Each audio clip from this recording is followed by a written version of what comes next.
I'm really delighted to be at this closing session. It is important to understand that all of these deliberations have a certain logic to them. I understand they've been vigorous, often with contestations, but ultimately we're all coming to the closing session with some delight on our faces that our various arguments and presentations are being synthesized into a document that we can all be proud of.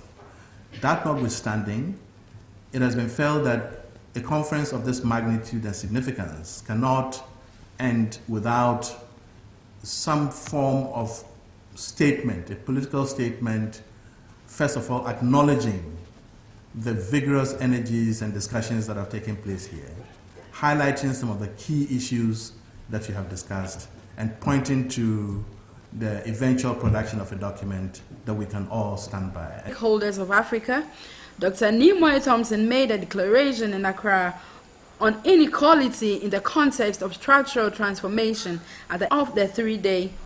We, the representatives of African governments, Pan-African regional institutions, civil society, private sector, human rights and developmental practitioners, academia and development partners, having convened in Accra at the Pan-African Conference on Inequalities in the context of structural transformation hosted by the government of Ghana and organized in partnership with several sub-regional, subnational, national, regional, and international institutions, do hereby declare that inequality is a critical and defining challenge for Africa. The recent experience in most African countries reveals that while growth has been remarkable over the last decade, it has occurred alongside limited decent job opportunities and stark inequalities in income, wealth, and access to social services.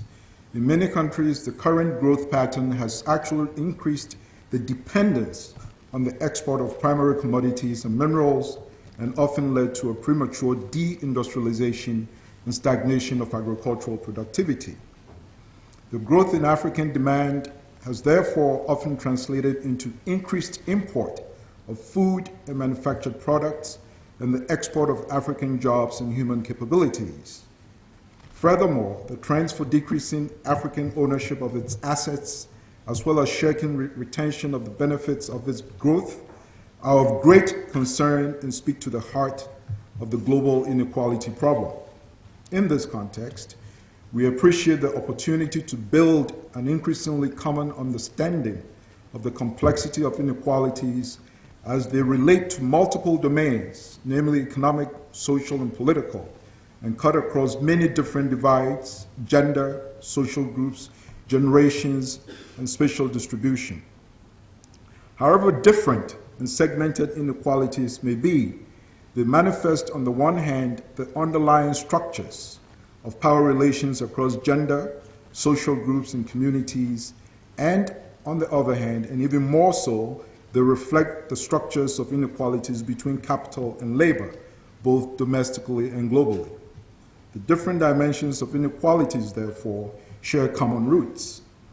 We concurred that most forms of inequalities are closely interconnected and can only be fully understood in the interplay of the spheres where they manifest themselves. We debated our conceptual and political differences and appreciated our diversities in experiences and perspectives. Nevertheless, we strongly felt that however different our perspectives, spheres of work, and domains of action may be, we all share a common aspiration for the full realization of the social, economic, and political rights of the African people to enjoy meaningful lives within inclusive, equitable, and sustainable societies and economies. We therefore welcome the agenda for structural transformation that Africa is beginning to shape and actively engage both regionally and nationally. The promotion of increased value addition, economic diversification, inclusive and sustainable industrial development, and people-centered agricultural transformation are all necessary conditions to further augment the progress the continent has recently experienced and redress the global division of labor that has traditionally relegated Africa to being the mere producer of primary commodities and minerals. While necessary, this is not sufficient to respond to the conditions of inequality and deprivation that still prevail across the continent unless the explicit intent to rebalance the widening gaps in inclusion and equity is placed at the very core of the continent's development agenda. We therefore urge that the further elaboration of the structural transformation agenda would embrace deliberate policies to tackle economic, social, and political inequalities. In this respect, we have discussed the increasing focus on inclusive growth and felt the need to qualify this concept for it to respond to the fundamental thrust that brought us here together in Accra, Ghana. We recognize and fully support the quest for greater job-intensive growth. However, economic inclusion cannot be decoupled from the quest for dignity and equity, and employment can not only alone resolve the extent of the current inequality divides.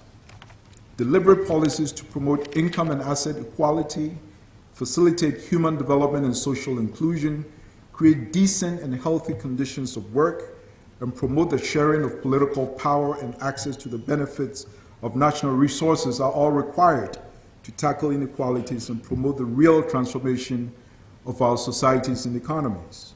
We all urge a legitimate and capable developmental state to drive this policy renewal to tackle inequalities and promote such people-centered transformation of our societies and economies. In this context, new, fair, and effective taxation regimes, measures to curb illicit capital flows, and combat corruption can generate the resources for the necessary public investments and accountable development financing strategies.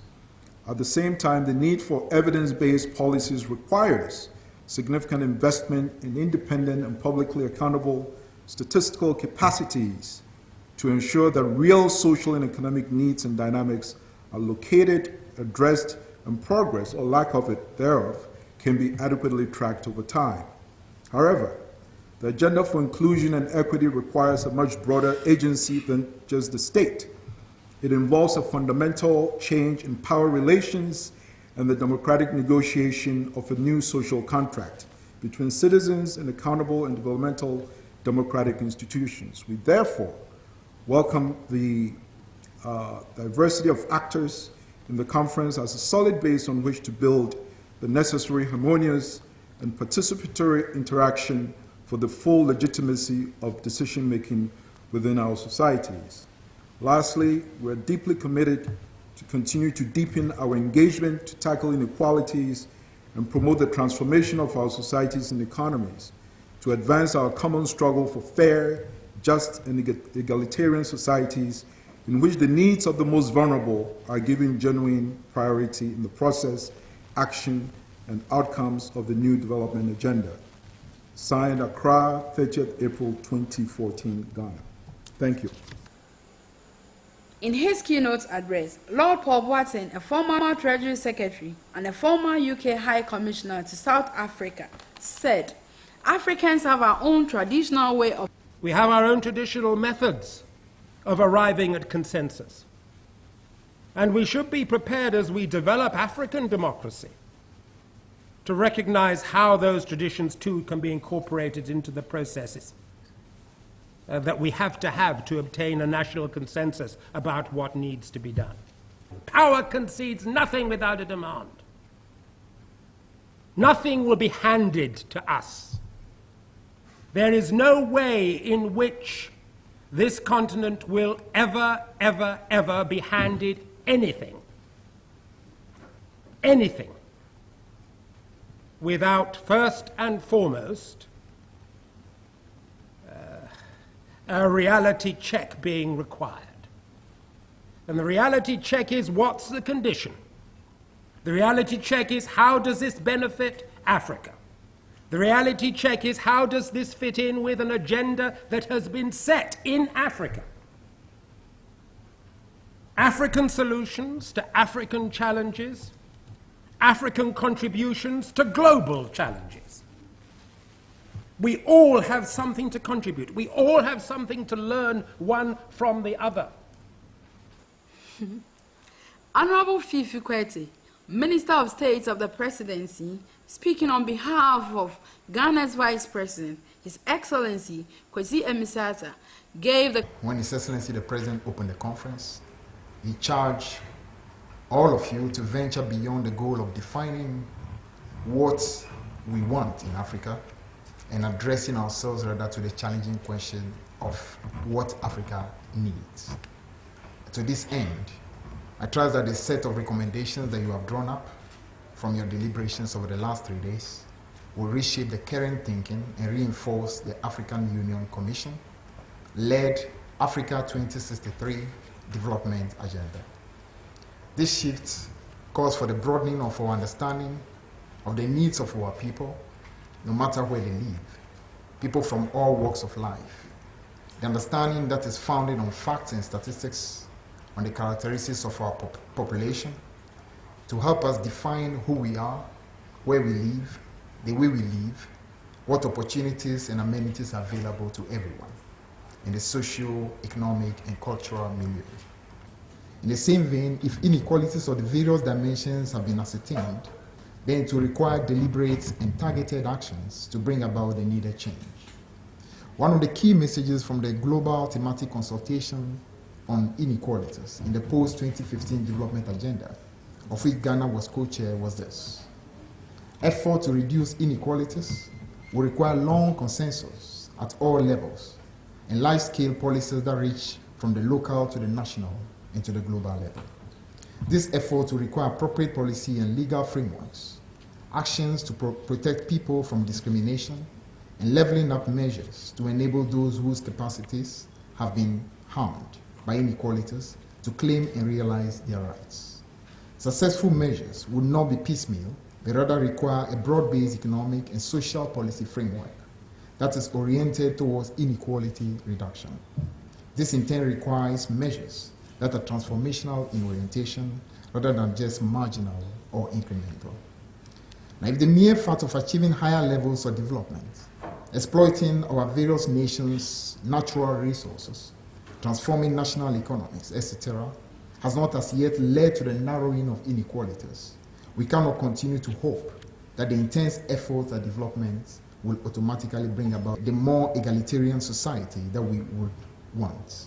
You have now to accept the added responsibility of making sure that the recommendations are adopted across the continent and globally, and that they are made to work.